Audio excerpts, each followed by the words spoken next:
અમદાવાદમાં આમ આદમી પાર્ટીની સપોર્ટ માર્ચ યોજાઈ હતી, જેમાં આપ કાર્યાલયથી ઇન્કમટેક્સ સર્કલ સુધીનું આ કૂચ હતું. ધારાસભ્ય ચૈતર વસાવાના સમર્થનમાં આ માર્ચનું આયોજન કરવામાં આવ્યું હતું. વસાવા સામે ખોટી ફરિયાદો થયા હોવાના આપના આરોપો છે. ચૈતર વસાવાને હેરાન કરવામાં આવી રહ્યા હોવાના દાવા છે. આદિવાસી સમાજ ભાજપ સામે નહીં ઝૂકે તેવું આપનું કહેવું છે. રાજ્યભરમાં સપોર્ટ માર્ચનું આયોજન કરવામાં આવ્યું છે.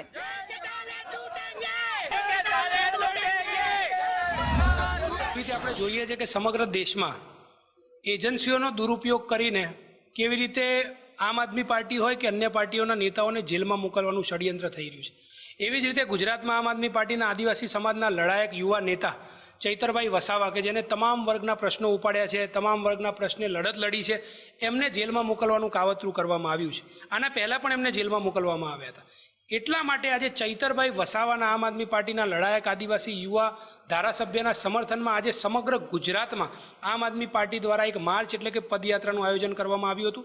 એવી જ રીતે આજે અમદાવાદમાં પદયાત્રા કરવામાં આવી હતી. પદયાત્રાની શરૂઆત આમ આદમી પાર્ટીના પ્રદેશ કાર્યાલયથી લઈને ઇન્કમટેક્સ સર્કલ સુધીની પદયાત્રા કરવામાં આવી હતી.